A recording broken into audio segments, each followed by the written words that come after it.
तर मित्रांनो, आजचा दिवस होता एकदम भारी, मस्त असं वातावरण, सर्व काही हिरवंगार दिसत होतं. धुई तो वरून पाऊस, पुढे डोंगर, एकदम भारी वाटत होतं. दूध देऊन आल्यावर मी काय केलं, जाऊन आधी सूर्यपुराच्या शेतात जाऊन थांबलं. असं एवढं भारी वाटत होतं, डोंगर दऱ्याच्या किनारी चालू एवढं भारी वाटत होतं.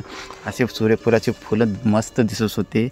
तेवढ्यात आला पाऊस, काय करावं. आलो आपल्या आपल्या गावापाशी, येऊन बसलो. गावाला चंदी दिली, गाय खात होत्या. मग तेवढ्यात अजून थोडा दाबून पाऊस आला. तर दिवसभर आता काम नसल्याने मला पण टेन्शन होतं, आता कसा व्हिडिओ बनवावं, का व्हिडिओ बनवावं. मग पप्पाने तेवढ्यात हाक म्हणून सांगितले, मी तिथं जाऊन सीताफळ काढून ठेवले, जा तेवढे सीताफळ तर घेऊन ये, जा आता दिवसभर तर तुला झोपायचं आहे म्हणले. मग आता जाऊन सीताफळ पप्पाचाच गमजा घेतला अजून.